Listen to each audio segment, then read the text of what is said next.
are currently out there. Of course, Renekton is still on the card, so still that big top lane bully. Ziggs was the final ban that came out from Fnatic, and Alliance are considering this one. They've gone with a Leona ban, so taking that away from Yellowstar.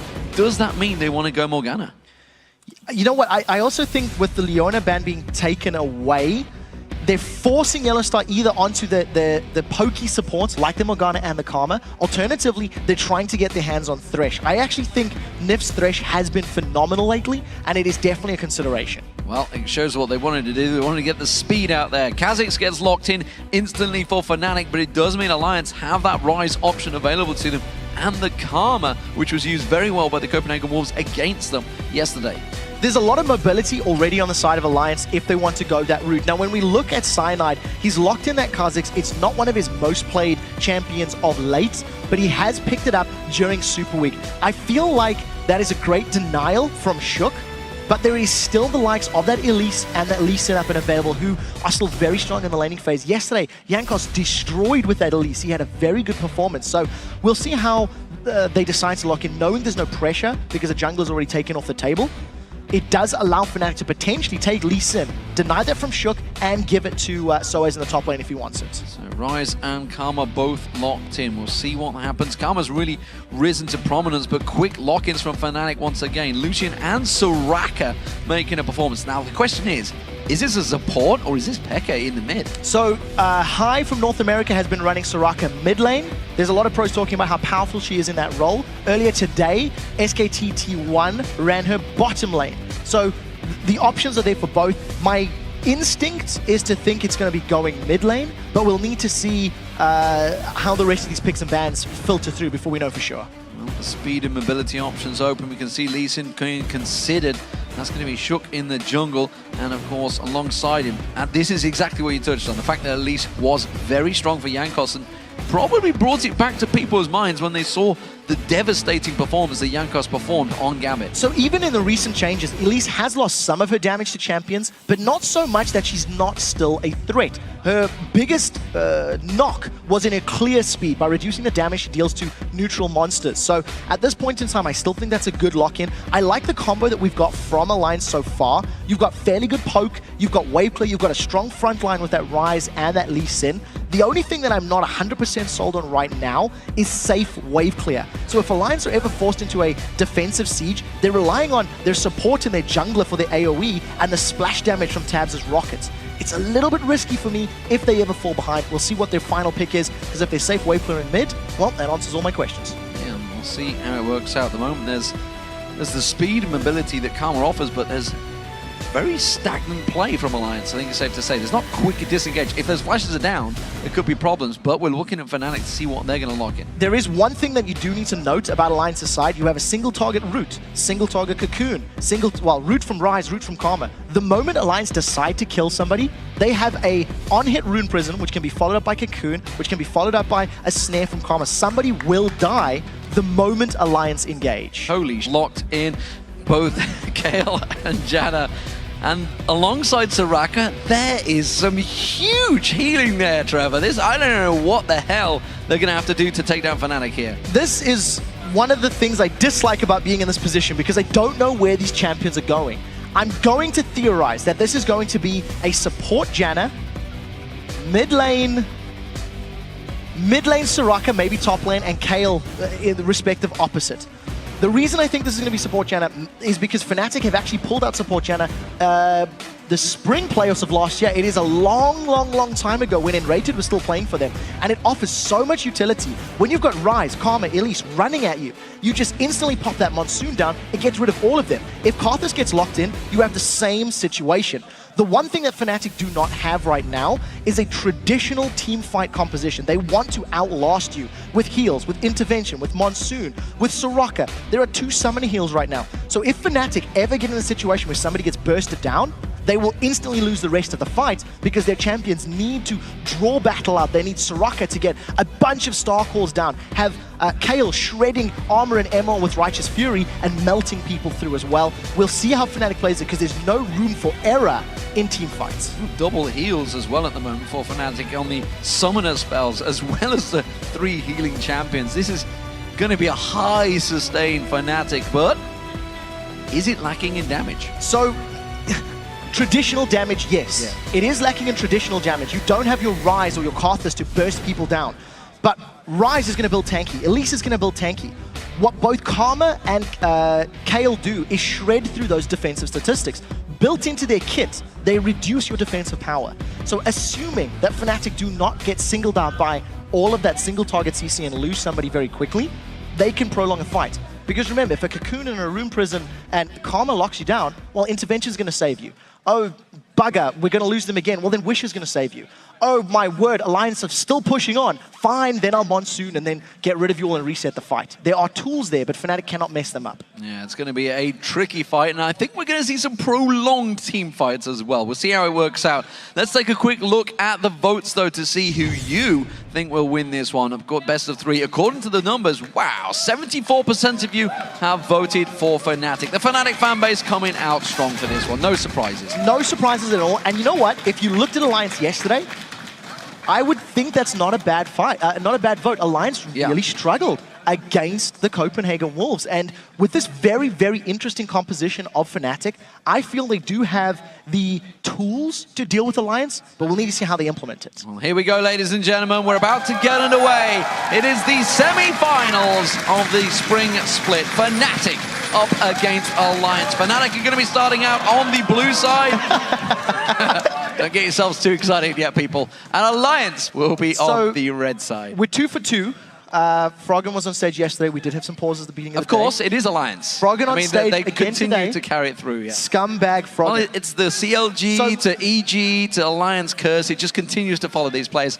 And I'm casting it as well, so it's like there's like a whole culmination of problems. We're actually hearing it is a Froggen client restart as well, so you Froggen, cannot, please. This is as poetic as you get. Now, I am quite literally jumping out of my seat at the champion lock-ins for Fnatic, just to remind everybody. Soraka, top lane. Kayle, mid lane. Janna, support. So it did filter into place the way we were anticipating. Summon a heal on both AD carry and top lane. And you've got all of these shields and abilities. You've got the Eye of the Storm from Janna, which is going to block a lot of damage. If you get through that, you have Intervention from Kayle. That's going to block a lot of damage. If all of that gets through it, you have Wish and Monsoon to reset team fights. The scary thing is, while all of that is going on, if Soraka, being played by Peke, is not in the middle of every member of Alliance hitting them all with Star Call, I'm concerned that Kha'Zix and Lucian will not be able to clean up. If at any point that Soraka goes down and that Star Call is not hitting a bunch of people and shredding their MR, I do feel that is the crux, that is the key of this composition, rather Soaz playing Soraka. So we'll see how Alliance deals with focusing the key targets in this game. And we are about to get back underway, ladies and gentlemen. The semi-finals will begin at last. Here we go. It is going to be Fnatic starting out as the blue team up against Alliance on the red team. And this is going to be an interesting start, to say the least. Yellow's start looking maybe to take a run straight in towards it. Wicked's in position already, though. Oh, yeah, Wicked. I don't think Wicked had leveled up anything yet, and the rest of his team weren't on the same page. They hadn't got there quick enough. That's actually a little bigger than you might anticipate, because that was a purchased ward. So that wasn't going to be just a 1-minute trinket ward. That is a gold investment from Yellowstar that has already been denied and been taken away. So a nice small win for Alliance, and we'll need to see who's going to go for the invades. As it stands, Fnatic has already initiated this lane swap, as we were expecting, as we see a lot in patch 4.5. Well, and the irony is it was Yellowstar, and he's the man that's bought the most wards in the entire spring LCS for Europe. He's been doing an incredible job. He's invested most of his gold into pink wards, actually, in that support role. So we'll see how it works out for him later in this game. Right now, Alliance still grouping themselves up. It's one of these situations where you see they are defending as a 5-man. They can go for a late invade, but whenever you group up nice and tightly, you reduce the risk of a lone member being caught out by your enemy's invade. I'm intrigued how this is going to go with Soraka. The fact that obviously Wicked's on the teleport, so we know what's going to happen. They're going to be 4-1 split pushing, trying to keep things going, but Soaz, I mean, it's a Ryze versus Soraka lane. So I'm interested to see why Fnatic decided not to go for a straight-up matchup. Ryze has got next to no wave clear in the very early stages of the game. So if they had put Soraka versus Ryze, Soaz could have shoved that wave down incredibly quickly through the usage of his Star Call and forced Wicked onto the back foot. Instead, they've gone for a swap, and Soaz is going to be able to farm quite well under the tower. Well, they went for the double invade. That's what we should point out. The fact that Shook snuck in there, took away the blue buff, I believe, and also the red buff was taken away by the top lane pairing, or well, the duo pairing, I guess you could say they are in the top lane right now, along with Soaz. So they've actually snuck in there, whereas Alliance only took the red buff away from Fnatic. So this is the benefit of being in the semi-final and having a bye from the quarterfinals. The invade of the decision-making from Fnatic was calculated. Cyanide went solo to grab that blue buff, as you've already highlighted. And because all of Alliance had invaded as a group, it was a risk from Cyanide. If he'd been caught out, he could have given up first blood, but at the end of the day, he didn't. They've denied that additional buff from Shook, and that's just going to slow his jungle down a little bit quicker. Yeah, completely caught them out. We're actually seeing a... Well, it's the standard, I guess you could say, these days. The fact that Wicked is down here with his duo pair, and Shook's going to join him. Shock horror, 4 people going to push his bottom tower. I am so happy that we showed that little clip in our pregame, because this is the thing that made Alliance's life so difficult yesterday against the Wolves. They had 4 members of Copenhagen Wolves pushing down their bottom half of the map. And because you've got Elise with her Spiderlings and an attack speed steroid, this tower is going to fall much quicker than the top lane, where Cyanide is going in there with Kha'Zix. He's actually not even going for the tower right now. No, Soaz is taking Wraiths away. Cyanide, is taking the Golems away. Meanwhile, the duo pairing of Reckless and Yellowstar, they're trying to push the tower, but they're going to be way behind on this push. They're going to be lucky if they even take this tower down by the time they get the inner turret. Yeah, there's a lot of minions there, and there's that damage reduction, so it is going to take an extended period of time. I quite like what Soaz is doing to at least get some levels and some CS. Got to give a shout out to Saint Vicious, who has been jungling Soraka and been quite outspoken about her power in the jungle right now. Soaz is mimicking some of that ability. As you've highlighted, inner turret is about to fall just as Fnatic grab that outer turret. The question is, when do Fnatic recall to defend their inhibitor? Yeah, whether they're going to keep on pushing in. Now we're seeing Cyanide's backing away, Yellowstar's backing away. They saw Alliance fall prey to Copenhagen Wolves yesterday with this tactic. They lost that inhibitor turret very early, which opened up the entire map, and they're not going to fall for it this time. We do see Reckless and Yellowstar. They're going to stick around. They're going to try and push his tower, but I'm not sure they're going to be there long enough. We do see Shook already got back. He's going to be heading towards that top inner turret. Yeah, so at this point in time, we do see Reckless and Yellowstar still sticking around. They'll get some damage onto that inner turret, but only about a third of its hit points have fallen. So immediate advantage to Alliance. They've opened up the entire bottom half of the map from Fnatic, and they're going to have some freedom when they want to invade on Fnatic's red buff and maybe try to get some dragon control in place. We'll see how they take advantage of it. Yesterday, after Wolves grabbed that inhibitor turret, nothing really came of it for under 20-odd minutes, but it was a threat. Well, again, it's another early turret from Wicked. We saw this yesterday. Early tiers, I should say, turret. I don't know where the turret came from. There was a couple of early turrets, but that global gold is given that tier very early on. We'll see here whether he gets that stacked up quickly. Froggen's going to be doing the same. He's going to be looking to try and take advantage, but right now he's worried about Peke. They're actually very even in that mid lane. We haven't seen a great deal from them, and remember Froggen, he was just farming away like a pro yesterday, keeping that CS very high, and he's going to be looking to try and do the same, this time against Peke. Yeah, if a Wall of Pain slows Peke, it could combo to a Cocoon. Let's see if they land it. There's the exhaust going in there. They're going to get a lot of damage down on towards him. He's forced to the flash. When flash follows through, the Cocoon follows in there. It's going to be Froggen picking up first blood. Very well played by Froggen and Shook. Even with the tower hit in place, Shook landed the Cocoon at near max range. There was very little Peke could have done. I think he flashed maybe a touch too early. Had that flash been saved for the Cocoon to get away, maybe that could have saved his life. Nevertheless, first blood secured by Froggen on Karthus. He's going to shove this wave into tower, back, and probably start getting himself a couple of those very important items. You know Karthus is going to have a lot of damage to deal later on, but because there are so many heals, once there are ultimates available on Fnatic's side, they actually have tools to deal with that Requiem. Well, they actually, I mean, the Wish will counter the Requiem.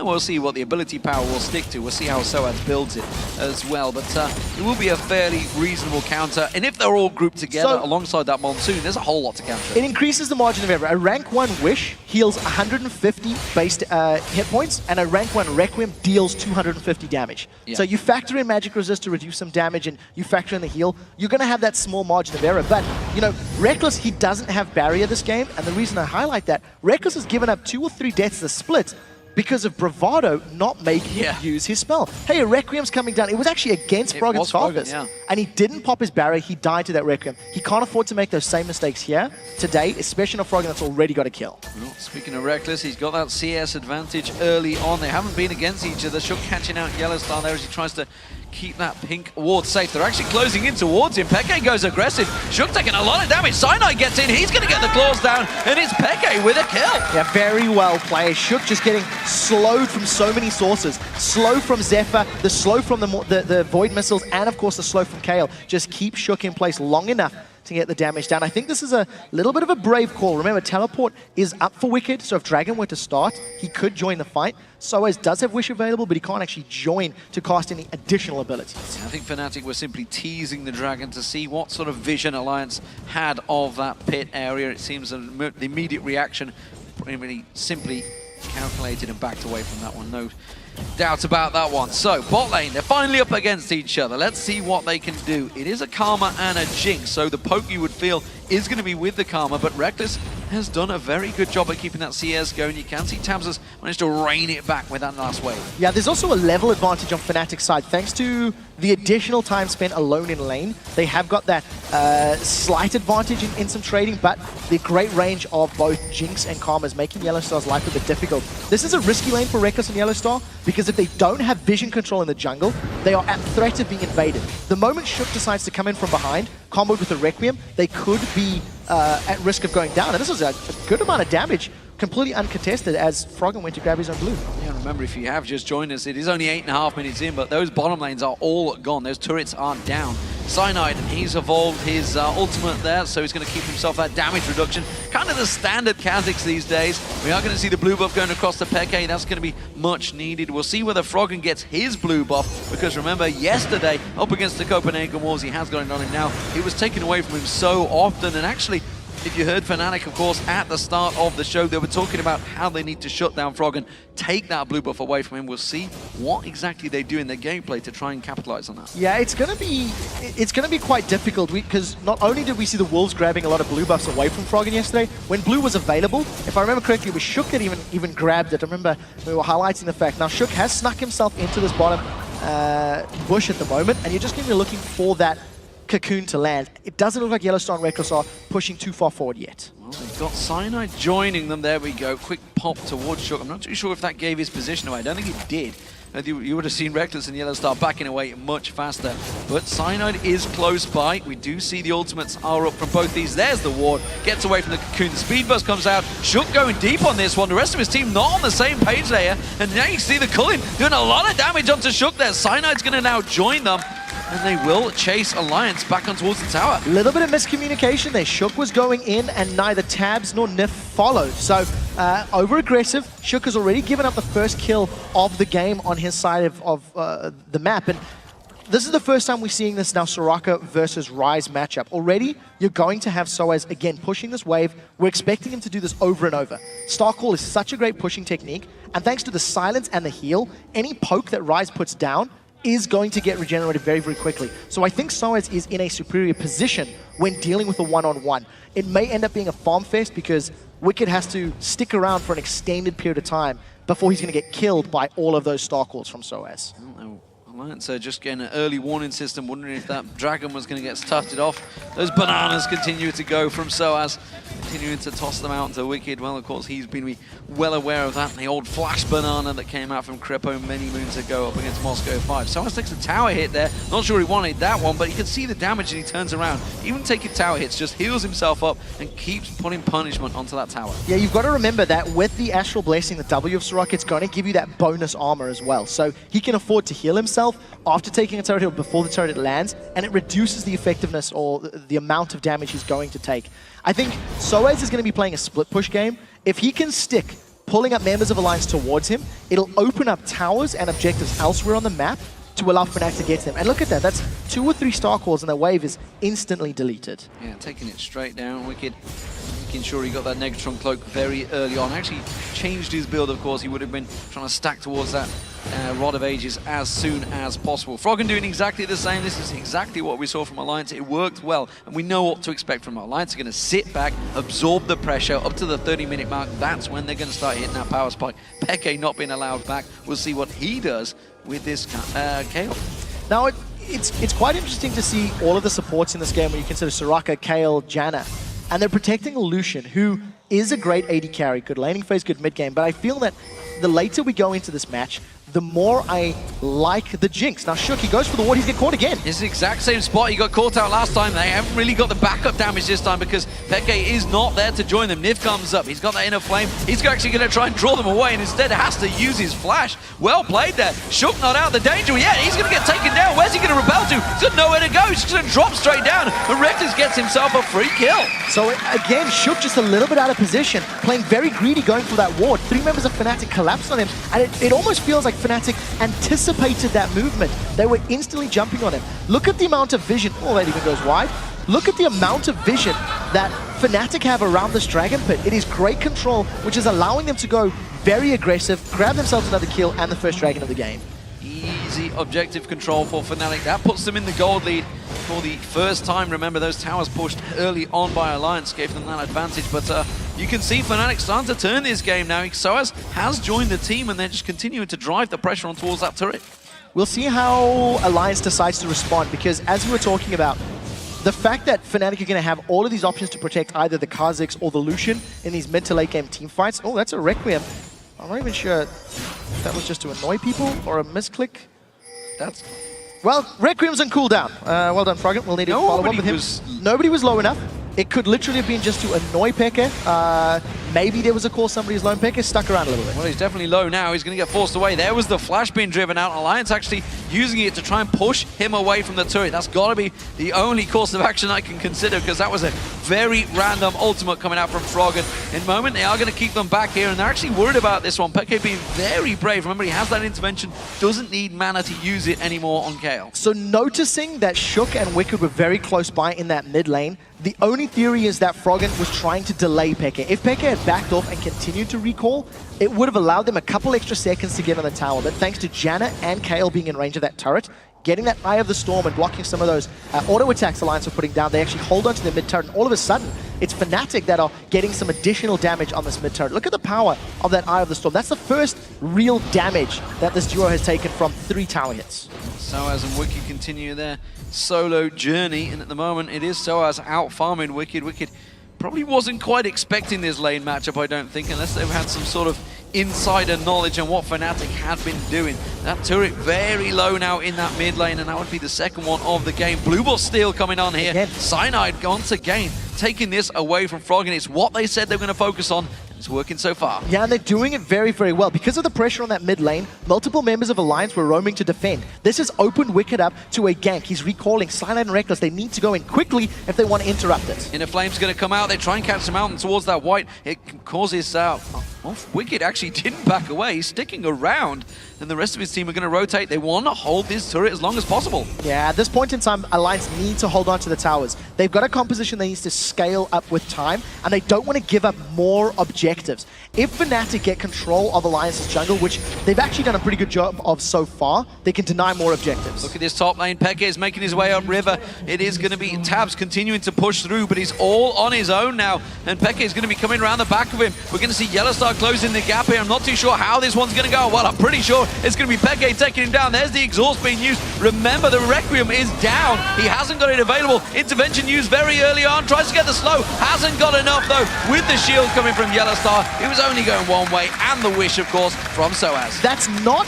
Okay, so yes, Fnatic ended up getting the kill, but they had to invest a lot into that. Exhaust, wish, intervention. You even had Yellowstar coming into rage to flash and get that Eye of the Storm onto Peke. But what it does tell you is that if Alliance can keep Tabs alive over the course of these fights and prevent Fnatic steamrolling them, there is a lot of damage on Tabs. He can get through those fairly squishy targets. So we'll need to see how Alliance coordinate these team fights, because I feel one misplay or one mistimed ultimate from Fnatic could result in their doom. See how it develops at the moment. It is Alliance with the tower lead and slight invention and advantage in the gold lead, which ordinarily, under a normal team lineup, I would say is a big advantage to Alliance, but I have just no idea what's going to come out of this Fnatic lineup. We don't know how it's going to perform in the late game at the moment. It's been a long time. I cast my mind back to the days of Dignitas when they started to use Soraka heavily in that mid lane. They used Janna, I think was top lane possibly back then. I believe it was, I'm not too sure which one Voidboy was playing. I know there was a 3-prong heal strategy they tried out, and we haven't seen it for a very long time. And definitely not something we've seen from Korea either. No, it's not. The one thing that is quite nice about the comp that Fnatic has put together is they do scale to a very good level. They're going to jump on Wicked. There is some support for Fnatic. Can they get it? Cyanide using that stealth ability to get the unseen threat and doing some good damage onto Wicked here. He's going to get another claw down. Soaz finally comes in, starts shredding him down. He's not going to get the escape. The Void Spikes land, that slows him down. Howling Gale's not going to quite land in there. One more hit from Soaz should be enough. There he goes down to the Star Core. Took a very long time, but again, that is an example of things to come. That is a 3-man investment and a bunch of spells thrown out just to get Wicked. It will result in another tower though, so well played by Fnatic. They're finally going to even up that tower score, and once again get some deep vision in the red side of the jungle. Alliance, they've not given up though, they are still pushing this bottom lane. They're also proving just how long they can tank up that turret. The shields, the heals, everything available to them. They managed to tank that turret down. So it's 3-3 in turrets now, all square. Top 2 turrets down, bottom 2 turrets down, and the mid turret. That's the next focus. Fnatic just took that one down. That's the one Alliance one next. For Fnatic, because we were talking about how their champions can scale, Soraka's going to do very well as the game goes on, and Mikhail's Crucible's been picked up by Yellowstar, so if they didn't have enough heals, there is another heal added into the mix as well. I also like the power of an extremely late game Kayle. I think the moment you put Kayle in the face of basically anybody, I would even argue a Rise in a super late game situation, Peke is going to have the ability to win those fights if they're split pushing together because he's got the intervention and he's going to have Wish. You can never discount that tool thrown in there. So we need to see how these global ultimates work. Dragon is respawning. Fnatic have got perfect positioning. Alliance are close by if they want to challenge, but they may get you too late. Yeah, I think they're just going to push straight for that middle turret. They are finally starting to rotate down, thinking, you know what, there might be a Dragon on here, but Fnatic are going to take it already, and now they're going to turn. That's going to be the turret, but they're going to have Fnatic potentially up behind them. We see it's going to be Nif running interference duties, keeping them away with that inner flame. They're going to try and have to rotate around. They're going to collapse towards it. This inner turret is going to go down. It's 2 towers picked up by Alliance. Soaz now caught out of position. Intervention goes down on towards him. The rest of Fnatic pile in. The heals coming raining through, but there's a lot of damage coming out from Alliance now. Cyanide gets locked up. That Rune Prison doing work, and Froggen just ripping them down there, and we saw the difference right there. Alliance do have the damage to break through the shields and heals of Fnatic. They're getting so much damage on Alliance. Alliance needs to back away. That was a perfect example of Fnatic not being able to be out of position. Soaz got collapsed on. He had a fail flash into the wall. He didn't manage to clear the distance to get in range of his teammates. And even with the Wish, the Howling Gales, as well as the intervention, he still died in the middle of the team fight. He's only got an Athenes and Holy Grail to his name. So there's no additional survivability. He's working towards potentially a death cap. And I think that was quite smart play by Alliance. They gave up 1 Dragon, but they got a kill and 2 towers out of it. The blue buff is being delayed there. Cyanide tried to sneak in at the end of that one and steal it away instead. The fact that Tabs was there, Tabs untouched in that fight, the only member that was untouched, by the way, but if he can stay that way, it's going to be a problem for Fnatic because he's going to be a heavy damage dealer on that Jinx as he rolls into late game. You can see he's already got similar items to his AD counterpart Reckless, who himself is the top voted All-Star member, so if Fnatic are not going to make it to All-Stars if they don't win this spring split, almost certainly we're going to see Peke and Reckless at that event nonetheless. Yeah, we'll have to see how it plays out. There's still a best of 3 and a best of 5 to determine long way to go. Those positions. I want you to look at the items really quickly, and you'll notice that Cyanide has got a green ward and a pink ward in his inventory. As far as junglers go, Cyanide actually purchases more green wards than anyone else in the European LCS. He's purchased 248 this split. To put things into perspective, Shook has only purchased 122. So not only does Cyanide play a style of jungle where he gives up a lot of his Wraith camps to Froggen, to Xpeke rather, he also invests a lot of the gold that he does earn, a lot of the gold he earns, into vision and vision control for his team. So I do feel he's one of the most selfless junglers in the league. We'll see how it works out for him. Cyanide, probably one of the most experienced junglers, I think it's fair to say, in Europe right now. He's ahead of Diamond, who himself is not going to be into these semi-finals, sadly, as Gambit did get themselves knocked out. Shook, of course, this is going to be the first semi-finals for him, and really the first taste of big game experience. He's obviously been around in Alliance for a long time, but previous to that, he was in the Copenhagen Wars, never really been in the big, big moments. If they were to get to Paris, for example, for the All-Stars, that would be a huge event for all of these players, of course. The experience that Wicked, Froggen have. Nif's been around for years. He was in the Season 1 World Finals, but Shook has never quite been there, and this is really his time to shine. He's really stepped up a lot lately, and that's, of course, what gave Alliance that third place finish. A lot of it is down to Shook and Nif. Yeah, I agree with that, and this particular game hasn't been a super strong start for Shook. 0-2-2 right now.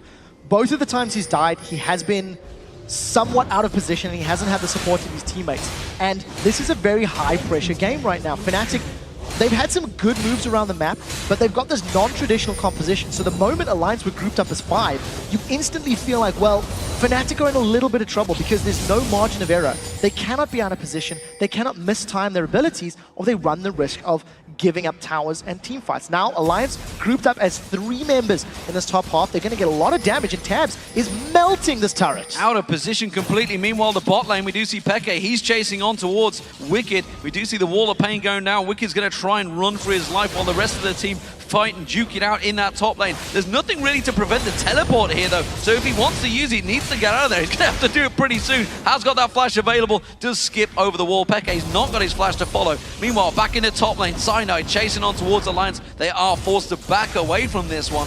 And in a 4v4, it seems that Fnatic have the power to press them away. So that is the point that we were talking about earlier. The moment Kayle is sent to deal with Ryze in the split push, you do feel that Kayle has the tools to deal with that champion. Wicked never once wanted that fight.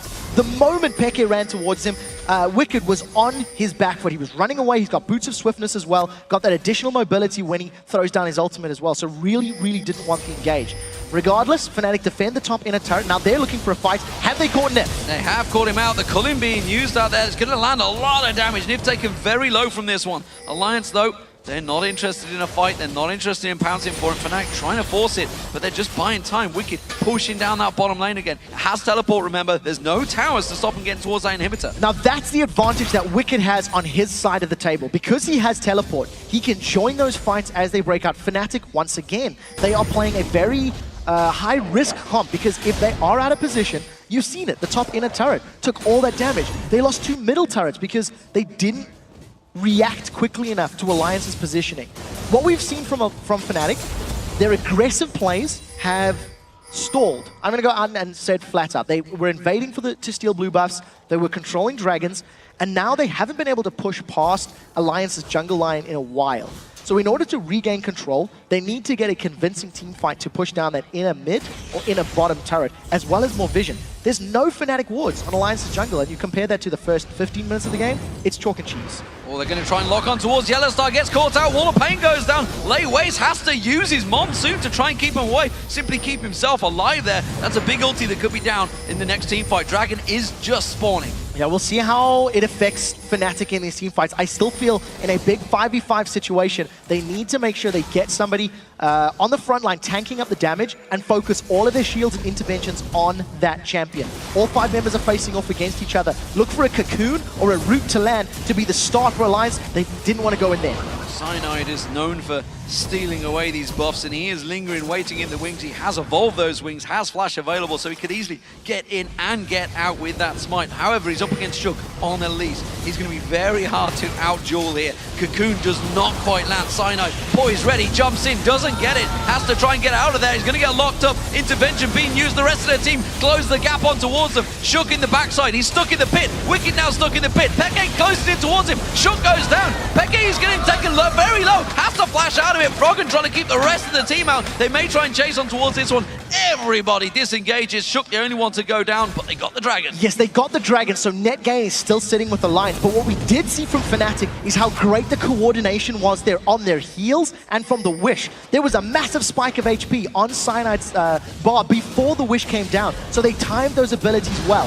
While that's all going on, Fnatic have now grouped up, and they're going to get this inner turret. They're going to take that turret down, just shield up, and well, Rex is quite confident in his ability with the rest of his team to just keep pushing there. There's a giant wave along that top lane now. Wicked's going to have to deal with that one. He's actually low on health, so let's take a look at this dragon fight. So the key that you want to be looking at is as Cyanide jumps in, look at how much focus they put onto him. That's 5 members of Alliance trying to burst him down. The moment intervention comes up, they immediately peel away. Once again, keep your eyes on Cyanide's HP bar. That's the heal from Kayle. Now you're going to see the Wish come in just a few seconds later. So all of the damage that Alliance has put down is instantly reset. But because Fnatic have stuck in there long enough to get some good damage on Wicked and Nif, Alliance back away. Had Soaz been in the middle of them, getting star calls on all of the members, that could have been so different. Oh, it's not over yet. They caught Cyanide. Cuckoo lands, and that's intervention used very quickly on towards Cyanide.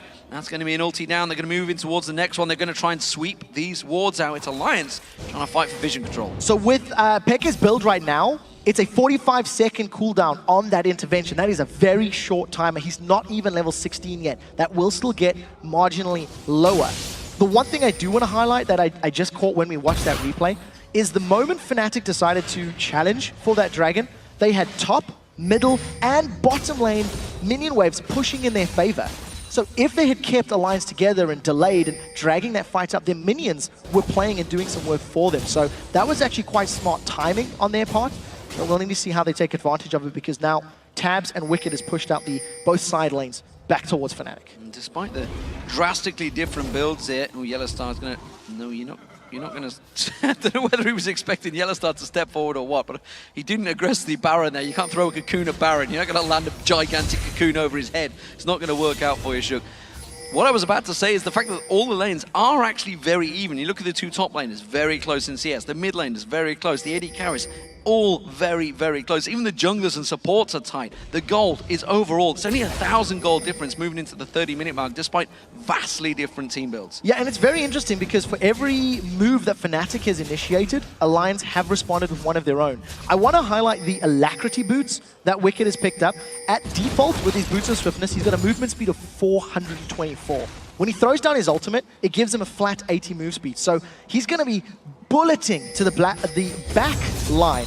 And depending on if he wants to focus Soaz or Peke or Reckless, there's going to be very little that can stop him. Yes, there's slows in there, but you've got a slow from Shook, you've got a slow from Kayle, slow from Janna. It's only the knockup that is not going to be reduced in effectiveness by those swiftness boots. You should point out that both those Seraph's Embraces are now stacked up and ready. Nif going to get caught out here, and maybe they won this fight, I'm not too sure. Nif's taking a lot of damage. Cyanide taking all that punishment once again, using that ultimate to just defend in towards it. Wicked being that tanky front line, keeping them at bay. Look at the heal on Cyanide. They didn't even need ultimates to save him. That was just the burst heal. Now Fnatic, they're feeling confident. They've caught Froggen. Seraph's Embrace being used already by Froggen. The rest of the team tanking it down. Wicked in trouble as well. And Cyanide, well, just look at all of Fnatic. Nobody low. Reckless is the only man, but he's just simply being kept away. They can just bully them out and push for the inhib.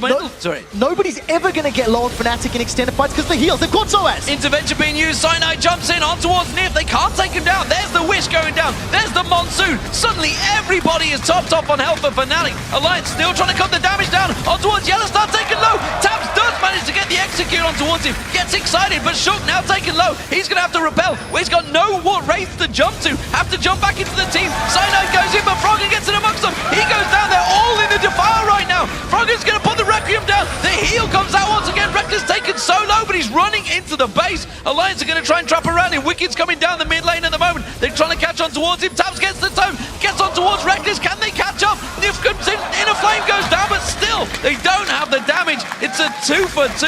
A very tight exchange between two teams that really don't want to give an edge. But Fnatic are going to get the tower. You've seen how long that fight was, and even with Alliance backing away and dealing with Fnatic in that very tight chokehold in the jungle, Fnatic come out even in the fight. They get the turret, which it gives them an advantage. The one thing that you have to note is all of the damage that's sitting on Alliance's side. They did manage to get through all of those heals, all of that sustain, and they still got multiple members of Fnatic down. That is because of the fact that Fnatic's composition is very, very risky in those team fights. Because they've got non-traditional damage dealers, it takes them a very, very long time to kill members of Alliance, and Alliance have got pretty good range. You've seen how effective that zap was, and the rockets from Jinx in the back line, plus all the lay wastes from Froggen's Karthus. So very, very interesting and exciting team comps.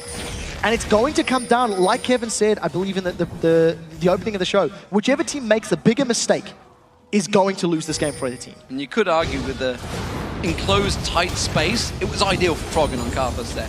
Ooh, blue buff almost stolen away there. Froggen does manage to pick it up, and the rest of Alliance are going to move in. They've singled out Yellowstar all on his own. He's going to get slowed down, but now Alliance realizing they're in a complete split push position. They're jumping on Nif. Nif gets taken down. Shook's in trouble now. He's taken low. Cyanide jumps on towards him. Wicked's going to be his focus. Reckless has got Shook. He's going down, no doubt about that. He's got nowhere to repel to. He's just going to drop straight down into the bullets of Reckless, and now that's 2 members down. Chasing on towards Wicked. Cyanide's going to have his lead back up in a moment. Instead, flashes for it. The claws come out from the unseen threat, and Cyanide gets himself another. It's a 3-0. Fnatic are going to take this in if they are going to. Intervention is available, as is Monsoon. Tabs is doing the best he can to interrupt it. They've got the tower, they've got the inhibitor. Now Froggen and Tabs need to be very careful not to engage and get caught out. Yeah, they're just actually out of position, keeping off the side. They want them to engage just off the side. They're trying to see if they can get a pick off at the end there as Fnatic disengage, but that was a very straightforward, sloppy engage by Alliance. They had to be grouped together. Those pincer moves so rarely work. I completely agree with you. And if you're going for a pincer, it needs to be very committed for everybody to go in. Because of all of the heals and the speed ups that Fnatic had, they found the picks that they needed, which has opened up the inhibitor. Now they've started off the Baron. Look down the ultimates. Wish is not available. Intervention and Monsoon are. Froggen, he's been exhausted. He's going in. Dangerous play. Froggen's going to be kept away by that Monsoon, and that's going to be the Baron for Fnatic. No problem there. A lot of damage coming out from Fnatic overall, and look at them. Everybody, full health comes out that pit. Every single champion on Fnatic's side has tools that allows them to deal with Alliance when used appropriately. Because Alliance tried that pincer move, and they didn't commit as a full unit with everybody from both sides at the same time, it meant that Nif got singled out. He got left on by Cyanide. He got, Cyanide had the movement speed increase from Kayle. He has a built-in slow of his own, and he just stuck to Karma. Once Karma went down, he got a reset, which allowed him to chase down more members of Alliance. So very well played by Fnatic. This is the first solid lead that you can feel a team has. It's 6,000 gold. They've got an inhibitor, a Baron buff, and I'm just expecting him to siege the top or the bottom lane now. Yeah, and you've got to add on top of that the value that Baron buff gives each member. And it was a long time ago calculated at 8,000. It's actually more than that these days because of the regen that it gives you, that massive stat bonus. I think it's a 3% regen for the Baron buff, which in terms of items is enormous because you can't buy regen items that cheaply, that's for sure. So, Alliance, despite the fact they are going to get that late game power spike, clearly are struggling to get their damage down against this massive shield heal team. I would argue they're getting the damage down. They're just not getting it a second time once all the shield and heals have been used. I want to highlight something that I've only just noticed as well. Yellowstar has still not picked up boots. We are 34 minutes into the game, and yes, on Janna, your passive plus your Zephyr is going to give you a movement speed increase. But that is quite interesting that he's still not picked up any of those boots. Whereas on the other side, you see Nif has grabbed himself those boots, Ionian boots of lucidity for cooldown reduction. He doesn't need boots, he just spends more gold on a brilliance pot instead. it's fine. Cooldown reduction. I mean, the more Howling Gales, the more Eyes of the Storm, the more Monsoons you can put down. That's exactly what you want. It's exactly what you're looking for. I think Fnatic are in a very good position now. It's taken them 30 minutes to get this lead, but now that they have it, and as we've been talking about, they've got this comp that can deal with the lines. They've got now a margin of error. They have this safety zone with the Baron and the gold, the item lead. I mean, this is a DFG Kayle. So this is not a Lichbane Kayle yet. I'm expecting that as a 6th item. But Deathfire Grasp plus the Righteous Fury, that's going to be a dead tabs the moment he steps forward. We may be seeing it very, very shortly. Alliance are trying to pull a Fnatic bush, and it's been spotted! Cyanide leaps straight in towards it. Froggen tries to get in amongst them with that Defile. He goes down. Everybody now needs to evacuate the area. There's going to Wish. There's the Requiem following it through. There's no damage coming out, though. They haven't even got enough damage to deal with Cyanide, who's just bouncing on towards them. Monsoon blows tab straight into Fnatic, into the jaws, and they pounce on through. That's going to be a Shook dumping down. He's not scared. He's going to flash the hell out of there. The inhibitor will go down. Fnatic follow through with the Super Minions onto the Nexus turrets. It's been a very solid performance from Fnatic in game 1 as they take victory in this best of 3. This was a phenomenal performance from Fnatic. They had a composition that had no room for error. And they just executed so well. They went even in lane, they went even in the mid game. They rotated effectively. And considering all of these support type champions that were locked in, the moment somebody engaged, Fnatic always were on point. They always used their abilities correctly, and barring one mid lane team fight, that was just all about Fnatic. Yeah, and that last play, I mean, it's a last-ditch effort play. that if it had worked, would have been fantastic. But bearing in mind, that's a Fnatic with the Baron. They've already proved with all those heals, with all the shields, they could prevent it. And the fact that it was Cyanide that jumped in on a Kha'Zix with the 50% damage reduction, shields piling on top, heals piling on top, they couldn't do a thing against him. What I love about that, right, if we step back and look at the whole game, from picks and bans, where we noticed all the supports coming in, we knew Ryze and Karthus was going to be a thing we anticipated. I thought Ryze was going to be banned out. Fnatic knew they were aware of it. From the level 1 buff, where Cyanide steals blue, completely aware of where Alliance were going to be, all the way through to the pushes, the rotations, the dragon fights, and that final death push, Fnatic are in Alliance's head. Fnatic predicted what Alliance were going to do at basically every stage of the game, and it gave them all of the information they needed to counter it, and they did. So kudos to them for that. Yeah, and that's a big problem for Alliance fans out there, because Alliance have just run the tactic that, well, near as damn it the same tactic as yesterday that worked so well for them against the Copenhagen Wolves, but it's just been shut down so hard by Fnatic. They seem to have an answer to it. What are Alliance going to do next? This is such a difficult pick ban phase. I mean, after you've just seen what Fnatic have pulled out, nobody could have predicted this. Nobody could have predicted Soraka top, Janna support, no way. in a million years, unless you've scrimmed Fnatic. But so knowing that it was surprising, it now gives Fnatic the opportunity to decide, do they want to bait this? Do they want to lock in a Kayle again and maybe surprise everybody? Or do they want to lock in, that Soraka again, put a support this time on mid lane? I also want to say, this is the first double AP that Fnatic have pulled off all split long that has blown my mind. I was very outspoken about disliking how Fnatic was trying to make double AP work, and it has been very hit or miss over the last